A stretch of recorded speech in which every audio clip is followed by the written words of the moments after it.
ውድ ቻናላችን ቤተሰቦች ሰበር ዜና አለ። በዛሬው ዕለት ቼልሲዎች ከአሰልጣኛቸው ከኤንዞ ማሬስካ ጋር መለያየታቸውን በይፋ ተናግሯል እና በዚህ ቆይታችንም ይህንን የምንመለከት ይሆናል። እስከ መጨረሻው ደቂቃ ድረስ አብራችሁን ቆይታችሁን እንድትከታተሉት በአክብሮት ጋብዛለሁ።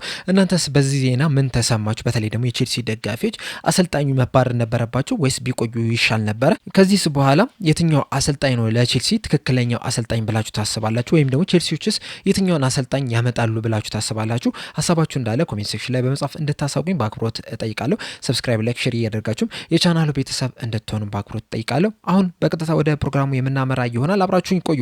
በዛሬው ዕለት ከጥቂት ደቂቃዎች ከጥቂት ሰዓታት በፊት ማለት ነው ቼልሲዎች ከአሰልጣኛቸው ከኤንዞ ማሬስካ ጋር መለያየታቸውን ይፋ አድርጓል። በዚህ ዙሪያም እንግዲህ ባወጡት መግለጫ ምንድን ያሉት ኤንዞ በክለቡ በነበረው ቆይታው ለቡድኑ የዩኤፋ ኮንፈረንስ ሊግ እንደዚሁም ደግሞ የፊፋ የዓለም የክለቦች ዋንጫ እንዲያሳኩ ማድረግ ችሏል። እነዚህም ስኬቶች የክለቡ የቼልሲ የቅርብ ጊዜ የስኬት አንድ አካል መሆናቸው አይቀርም። ለዛም ደግሞ በክለቡ ውስጥም ሆኖ ላበረከተው አስተዋጽኦ ሁላ ከልብ እናመሰግናለን። በዚህ ሰዓትም ለቀጣይ ዓመት ሻምፒዮንስ ሊግ ላይ መሳተፍን ጨምሮ በአራት ውድድሮች ለአራት ቁልፍ ግቦች እየተፎካከርን እንገኛለን እና ኤንዞና ክለቡ ለውጥ ማድረግ ቡድኑ የውድድር ዘመኑ ወደ ትክክለኛ መስመር ለመመለስና የተሻለ ስኬትን እንዲያሳካ እድል ይሰጠዋል ብለን ስላሰብን ከአሰልጣኙ ጋር መለያየት ትችለናል። ለኤንዞም የወደፊት ህይወቱ መልካሙን ሁላ እንመኝለታለን የሚል መግለጫን አውጥቷል። በዚህ በኤንዞ ማሬስካና በክለቡ መካከል እንግዲህ በተፈጠረው ጉዳይ ብዙ ነገሮች እየተነሱ ነው የሚገኙት። ኢንዲካል ይዞት በወጣው ዘገባ መሰረት ይህ ቁርሾ በክለቡና በአሰልጣኙ መካከል ያለው ክፍተት የተፈጠረው አሁን ላይ ብቻ አይደለም። በሴፕተምበር ወር ላይ ራሱ በአሰልጣኙና በክለቡ አመራሮች መካከል ጥሩ ያልሆነ ነገር በውስጣቸው እንዳለ፣ እንደዚሁም ተጫዋቾቹም በአሰልጣኙ በሚያደርገው ነገር ደስተኛ እንዳልሆኑ፣ እንደዚሁም ቅሬታዎችም እንደነበሩ፣ ከዛ በተጨማሪም ኮል ፓልመርን እየተሰጠው ባለው ሚና ደስተኛ እንዳልነበረ፣ እንደዚሁም ኤንዞ ማሬስካም ግትር ነው ብለው የሚያስቡ ተጫዋቾችም እንዳሉ አመራሮቹ ራሱ ያውቁ ነበርና ከዛ ጊዜ ጀምሮ ነው ልዩነቱ መፈጠር የጀመረው። ነገር ግን ኤንዞ ማሬስካ ከኤቨርተን ጨዋታ በኋላ የሰጠው አስተያየት ግን በውስጥ የነበረውን ቁርሾ የበለጠ እንዲጋጋል አድርጎታል ነው እየተባለ የሚገኘው። እንደምታስታውሱት እንግዲህ ከኤቨርተን ጨዋታ በኋላ ያለፉት 48 ሰዓታት በህይወቴ ያጋጠመኝ በጣም አስቸጋሪ የሚባል ጊዜ ነበረ የሚል አስተያየትን ሰጥተው ነበርና እንደዚህ አይነት አስተያየት ለምን ሰጡ የሚል ጥያቄዎችም ሲነሱ መስማት ችለናል። በቅርብ ጊዜም ደግሞ እሳቸው በቀጥታ ባይናገሩም ለእሳቸው ቅርብ የሆኑ ሰዎች እንደተናገሩት ከሆነ እንግዲህ የቡድኑ አመራሮች በእኔ የእግር ኳስ ውሳኔ ላይ ተጽዕኖ እየፈጠሩ ነው የሚገኙት፣ ቀይ መስመርን አልፈዋል የሚል ነገርን ተናግሯልና በዛ ምክንያትም ከክለቡ መውጣትን እንደፈለጉ ነው እየተናገረ የሚገኙ። እንደዚሁም ደግሞ ቼልሲ ማክሰኞ ዕለት ከበርንሞዝ ጋር ካደረገው ጨዋታ በኋላ 2-2 ከተጠናቀቀ በኋላ ጋዜጣዊ መግለጫ ይሰጥ ነበረ፣ ፖስት ማች ኢንተርቪው ነበረ። ነገር ግን በዛ ሰዓት በህመም ምክንያት ያንን ኢንተርቪው መሳተፍ እንደማይችሉ ተናግረው ነበረ። አሁን ላይ ግን ለቼልሲ ቅርብ የሆኑ ምንጮች እንደተናገሩት ከሆነ መሳተፍ ስላልፈለጉ ነው እንጂ ህመም አልነበረባቸውም እየተባለ ነው የሚገኘውና ይህ ዜና ከወጣ በኋላ ደግሞ የበለጠ ኤንዞ ማሬስካ በቼልሲ እንደማይቆዩ በእርግጠኝነት መናገር ይቻል ነበረ። ነገር ግን ለምን ተሰናበቱ የሚለውን ነገር በደንብ መመልከት መቻል አለብን። ለምንስ ከአመራሮቹ ጋር አልተስማሙም የሚለውን ነገር ስንመለከት ሁለት ነገሮችን ማስቀመጥ እንችላለን። አንደኛው በሜዳ ውስጥ ያለው የቼልሲ እንቅስቃሴ ሲሆን፣ ሁለተኛው ደግሞ ከሜዳ ውጭ ያሉትን ነገሮች መመልከት አለብን። በመጀመሪያ በሜዳ ውስጥ ያሉትን ነገሮች ስንመለከት ባለፉት 9 ጨዋታዎች ቼልሲዎች ማሸነፍ የቻሉት ሁለቱን ጨዋታ ብቻ ነው።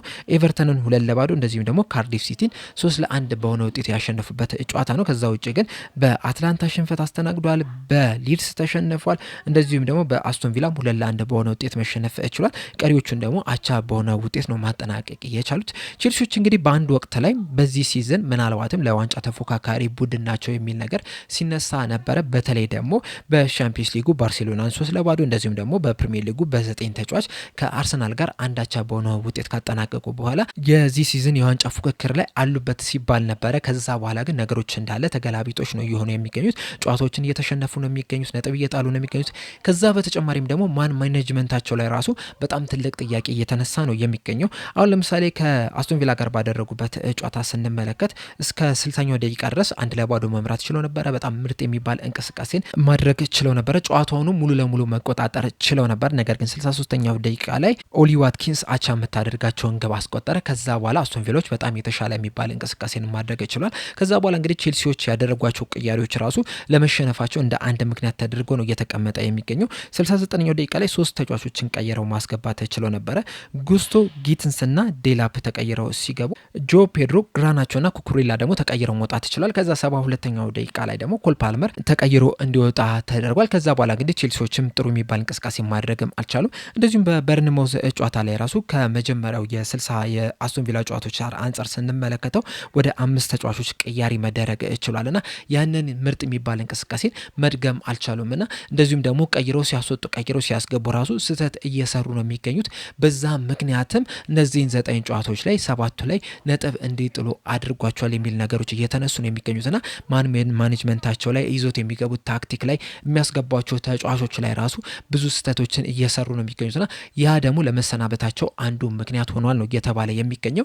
ነገር ግን ደግሞ እሳቸው እንዳሉት ከሆነ በውሳኔዎቼ ላይ ተጽዕኖ እየተፈጠረብኝ ነው የሚል ነገርን አንስቷል። በተለይ ደግሞ ቤን ጃኮብስ ይዞት በወጣው ዘገባ መሰረት ለዚህ ለመለያየታቸው ዋነኛ ምክንያት ተደርጎ የተቀመጠው በማሬስካና በቼልሲ የሕክምና ክፍል የተፈጠረው ልዩነት ነው። ቼልሲዎች እንደ ክለብ በተጫዋቾች የስራ ጫናና ደህንነት ዙሪያ የሚሰጡ ውሳኔዎች ከአሰልጣኙ ቁጥጥር ውጪ በሕክምና ክፍሉ እንዲወሰን ይፈልጋሉ። ያም ማለት እንግዲህ አንድ ተጫዋች ይህን ያህል ደቂቃ ብቻ ነው መጫወት ያለበት፣ ይህ ተጫዋች ደግሞ በቀጣይ ጨዋታ ላይ መግባት የለበትም የሚሉ ውሳኔዎችን ለሕክምና ክፍሉ እንዲወስን ይፈልጋሉ የሚል ነገር ይዞ ወጥቷልና ይህ ደግሞ በአሰልጣኙ ውሳኔዎች ላይ በጣም ከፍተኛ ተጽዕኖ ይኖረዋል። አሁን ለምሳሌ ኮል ፓልመር ከረዥም ጊዜ ጉዳት በኋላ ነው ወደ ዋናው ቡድን መመለስ የቻለውና ይህ ተጫዋች በዚህ ጨዋታ ላይ 10 ደቂቃ ብቻ ነው መጫወት ያለበት፣ ከዛ ውጪ እንዳታጫውተው የሚል ውሳኔ ሊወሰንባቸው ይችላል። ያ ደግሞ በጣም ከፍተኛ ተጽዕኖ አለው። ምክንያቱም አሰልጣኞች ምንጊዜም የሚዘጋጁት እንደ ተጋጣሚው ጥንካሬና መጫወት እንደሚፈልጉት የአጨዋወት ስታይል ነውና አንድን ተጫዋች ከዚህ የበለጠ ደቂቃ እንዳታጫውተው የምትለው ከሆነ ደግሞ የሚፈልጉትን አጨዋወት ስታይል እንዳይጫወቱ ያደርጋልና ያ ደግሞ በጣም ከፍተኛ ተጽዕኖ ይኖረዋልና በዛ ምክንያት ከሆነ ቼልሲን ክለብ መልቀቅ የፈለጉት አሰልጣኙ ምንም ጥፋት የለባቸው። ምክንያቱም አሰልጣኞች በነጻነት ሊሰሩ ይገባቸዋል። በእርግጥ ይህንን ስል የሜዲካል ስታፉን ጭራሽ መስማት የለባቸውም ማለት አይደለም። ነገር ግን የመጨረሻው ውሳኔ ምንጊዜም የአሰልጣኙ ነው መሆን መቻል ያለበት። ሌላው ክለብ እንደሚሰራው የሜዲካል ስታፎች ያላቸውን መረጃ ለአሰልጣኙ ነው የሚያቀርቡት። ይህ ተጫዋች ከዚህ የበለጠ ባይጫወት ጥሩ ነው የሚል ነገርን ሰጀሽን ነው ሊያቀርቡ የሚችሉት እንጂ በእያንዳንዱ ውሳኔ ላይ ገብተው እንደዚህ አድርግ እንደዚህ አታድርግ ምናምን ማለት የለባቸውም እና ሜዲካል ስታፉ ይህ ተጫዋች ይህን ያህል የመጫወት ብቃት አለው፣ ከዚህ የበለጠ የሚጫወት ከሆነ ጉዳት ሊያጋጥመው ይችላል የሚል መረጃ ይሰጧቸዋል። በስተመጨረሻ ግን ኤንዞ ማሬስካ ናቸው ውሳኔው መወሰን ያለባቸው። ምክንያቱም ቼልሲዎች ውጤት ባያመጡ የሚወቀሱት አሰልጣኙ ናቸው እንጂ የሜዲካል ስታፉ አይደለም። ስለዚህ እንደዚህ አይነት ጣልቃ ገብነት በስራቸው ውስጥ የሚኖር ከሆነ ለምን ቼልሲን መልቀቅ እንደፈለጉ ሁላችንም የምንረዳ ይመስለኛል። እንደዛም ቢሆንም ግን አንዳንድ ውሳኔዎች ላይ አሁንም ስህተት አለ። በእርግጥ ገና ወጣት የሚባሉ አሰልጣኝ ናቸው። ለመጀመሪያ ጊዜ በትልቅ ሊግ ሲያሰለጥኑ ቼልሲ የመጀመሪያቸው ነው። ከዚህ በፊት በሌስተር ሲቲ ነበር ሲያሰለጥኑ የነበሩት። ሌስተር ሲቲንና ቼልሲን ስናወዳደረው ደግሞ በጣም ትልቅ ልዩነት ነው ያላቸውና ወደ ትልቅ ክለብ እንደመምጣታቸው መጠን የተለያዩ ድጋፎች ሊሰጣቸው ይገባ ነበር። በተለይ ደግሞ ልምድ ያላቸውን ተጫዋቾች እንዲመጡላቸው ይገባ ነበር። ነገር ግን ያ ባልሆነበት መንገድ ራሱ ኮንፈረንስ ሊግን እንዲያሸንፉ አድርጓል። እንደዚሁም ደግሞ የክለቦች የዓለም ዋንጫንም እንዲያሸንፉ ማድረግ ችሏልና በተሰጣቸው ነገር በጣም ጥሩ ስራ ሰርተዋል ብዬ ነው የማስበው። በእርግጥ ከዚህ የተሻለም ነገር ማድረግ ይችሉ ነበር። ከዚህ የተሻለ ውሳኔዎችንም ወስነው የተሻለ ቦታ ላይ መገኘት ይችሉ ነበረ እና አንዳንድ ስህተት እንዳለባቸው ሁላችንም እናውቃለን። ነገር ግን ወጣት አሰልጣኝ እንደመሆናቸው መጠን ግን ያንን ነገር አክሰፕት ልናደርግላቸው ይገባ ነበር። በስራቸው ላይ እንዲሻሻሉ ነበር ማድረግ የነበረባቸው። ከሜዳው ውጭ ያለው ነገር ስንመለከት ደግሞ የቼልሲ አመራሮችን በደንብ የሚያስወቅስ ነገር ነው የምንመለከተው። ምክንያቱም ኤንዞ ማሬስካ ቼልሲን ከያዙ በኋላ ወደ 600 ሚሊዮን ፓውንድ አካባቢ ወጪ አውጥቷል። ቼልሲዎች ወደ 20 ምናምን ተጫዋቾችን ማስፈረም የምችለዋልና በየጊዜው የተለያዩ ተጫዋቾችን ያመጣሉ፣ የተለያዩ ተጫዋቾችን ይሸጣሉና ቼልሲን እንደ ማርኬት ፕሌስ ነው እየተጠቀሙበት ያለው። ተጫዋችን ማምጣት ተጫዋችን መሸጥ ነው እየተደረገ ያለው። እንደዚሁም አንድ ተጫዋች ሲያመጡ ደግሞ ለ9 ዓመት ነው የኮንትራት እያስፈረሙ የሚገኙትና የቼልሲ አመራሮች ከቢዝነስ ፖይንት ኦፍ ቪው ነው እየተመለከቱ የሚገኙት። ነገር ግን ቡድን በወጣት ተጫዋች ብቻ አይሰራም። ወጣት ተጫዋቾችን ልምድ ካላቸው ተጫዋቾች ጋር አንድ ላይ በማቀናጀት ነው ነገሮችን መስራት የምችለው፣ ዋንጫዎችን ማሳካት የሚችለው። በእርግጥ በዚህ ሰዓት ቼልሲዎች በጣም ብዙ ባይሆኑም አንዳንድ ልምድ ያላቸው ተጫዋቾች አሉ። ነገር ግን ደግሞ ከዚህ የተሻለ ልምድ ያላቸው ተጫዋቾች ያስፈልጋሉ። እንዲሁም በቅርቡ ቼልሲ የዚህ ሲዝን ወጣቱ የተጫዋቾች ስብስብ በሚልም ራሱ አንደኛ ደረጃ ላይ መቀመጥ ችሏልና በጣም ብዙ ወጣት ተጫዋቾች አሉ። አንዳንዶቹ በጉዳት ምክንያት እየተቸገሩ ነው የሚገኙት። አንዳንዶቹን ደግሞ ሲያስፈርሟቸው ራሱ ለወደፊቱ በጣም ጥሩ እንቅስቃሴ አድርገው በተሻለ ገንዘብ እንሰጣቸዋለን በሚል ነው ያመጧቸው እንጂ ቡድኑ ዋንጫ እንዲበላ እነዚህ ተጫዋቾች ያስፈልጋሉ በሚል አይደለም ያመጧቸው። ምክንያቱም አንዳንድ ተጫዋቾችን ከተመለከታችሁ አብዛኞቹ በውሰት የተሰጡ ተጫዋቾች አሉ። አንዳንዶቹ ደግሞ አንድ ሲዝን ከቆዩ በኋላ በቀጥታ እየሸጧቸው ነው የሚገኙት አትረፈውና ይህም የሚያሳየው ደግሞ ከቢዝነስ ፖይንት ኦፍ ቪው ነው እነዛን ተጫዋቾች ያመጧቸው እንጂ ስኳዱን ለመገንባት አይደለም። ስኳድ ሲገነባ ወጣት ተጫዋቾች መኖር አለባቸው።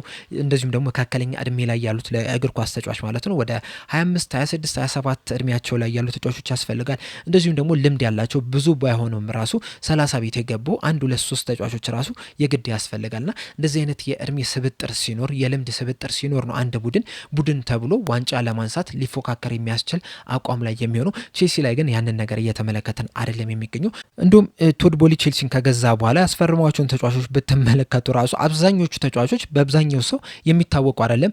ኢቨን ይሄ ኖርማል የቼልሲ ደጋፊ ያልሆነን ተውትና የቼልሲ ደጋፊ ሆኖ ራሱ የማያውቋቸው አንዳንድ ተጫዋቾች አሉ። እንዲሁም በየጊዜው የቼልሲን ጨዋታ በተመለከታችሁ ቁጥር አዳዲስ ፊትን ሁሌ ትመለከታችላችሁና የቼልሲ ደጋፊ ካልሆናችሁ ይሄ ማን ነው የሚል ጥያቄ በየጊዜው መጠየቃችሁ አይቀርምና እንደዚህ አይነት ተጫዋቾች ናቸው ወደ ቼልሲ እየመጡ የሚገኙትና ይህም ደግሞ ተወቃሽ የሚያደርጋቸው የክለቡን አመራሮች ነው። የክለቡ አመራሮች ዋንጫ ለማንሳት የፈለጉም አይመስሉም። በእንደዚህ አይነት ሁኔታ ነው እንግዲህ ኤንዞ ማሬስካ ሲሰሩ የነበሩትና በእንደዚህም ሁኔታም ሰርተው እንግዲህ ኮንፈረንስ ሊግ ዋንጫ ማንሳት ይችላል። እንደዚሁም ደግሞ የክለቦች የዓለም ዋንጫ ማንሳትም ይችላል። እንዲሁም በኮንፈረንስ ሊግ ዋንጫ ላይ ከመጀመሪያው የምድብ ጨዋታ ድረስ እስከ መጨረሻው የፍጻሜ ጨዋታ ድረስ እንግዲህ የተጠቀሟቸውን ተጫዋቾች ስትመለከቱ ራሱ በፕሪሚየር ሊጉ ላይ ያልተጫወቱ ሙሉ ስኳድ በኮንፈረንስ ሊግ ላይ ይዞ ሲሄዱ ተመልክተናል። ከነ ተቀያሪው ራሱ ማለት ነው። ሌላ ክለቦች ላይ አሁን ከተመለከታችሁ በተለይ አሁን ትልልቅ የሚባሉ ክለቦች ላይ ስትመለከቱ በፕሪሚየር ሊግ ላይ የተጫወተ ተጫዋች ቢያንስ በሌላ ውድድሮች ላይ ተቀያሪ ወንበር ላይ ሲቀመጥ ልንመለከተው እንችላለን። አሁን ለምሳሌ በካራባኦ ካፕ በኤፍኤ ካፕ ጨዋታዎች ላይ ከተመለከታችሁ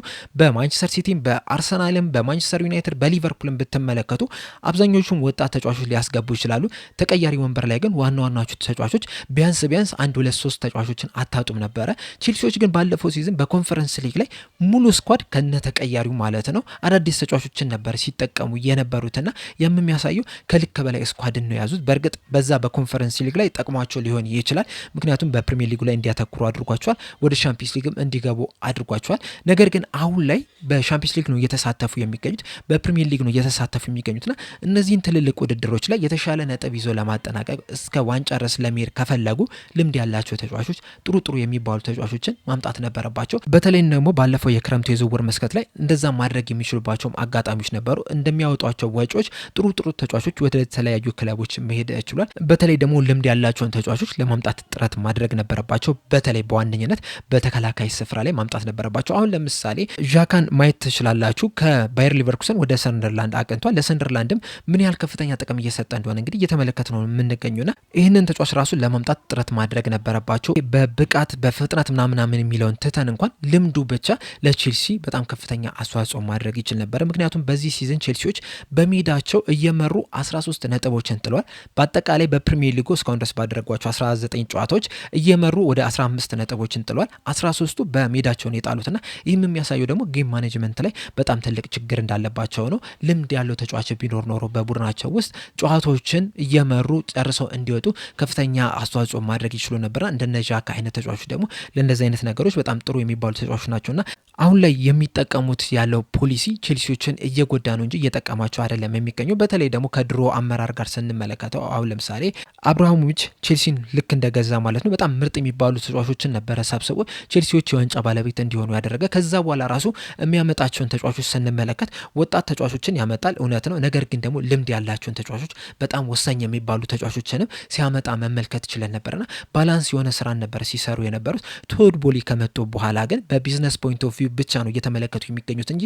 ቡድኑን ባላንስ በማድረግ ደረጃ እየተመለከቱ አይደለም የሚገኙትና በዚህ ምክንያትም ሊሆን ይችላል እንግዲህ አሰልጣኝ ኤንዞ ማሬስካ ክለቡን ለመልቀቅ እየወሰኑ። ከዚህ በተጨማሪም ከስራ ለመሰናበታቸው ሌላኛው ተጽዕኖ የፈጠረው ደግሞ ስማቸው ከማንቸስተር ሲቲ ጋር መያያዙ ነው። ምክንያቱም ፔፕ ጋርዲዮላ በማንቸስተር ሲቲ ቤት ከዚህ በኋላ ብዙ ይቆያል ተብሎ አይጠበቅም። እንዲሁም አንዳንድ መረጃዎች ይህ የውድድር ዘመን የመጨረሻው የውድድር ዘመኑ ሊሆን ይችላል ነው እየተባለ የሚገኙ። በተለይ ደግሞ ፕሪሚየር ሊጉን የሚያነሳ ከሆነ በእርግጠኝነት ማንቸስተር ሲቲን ይለቃል ተብሎ ነው የሚጠበቀውና ለሱ ምትክ እንዲሆኑ ኤንዞ ማሬስካን እየተመለከቱ ይገኛሉ የሚል መረጃዎች ሲወጡ ነበረ።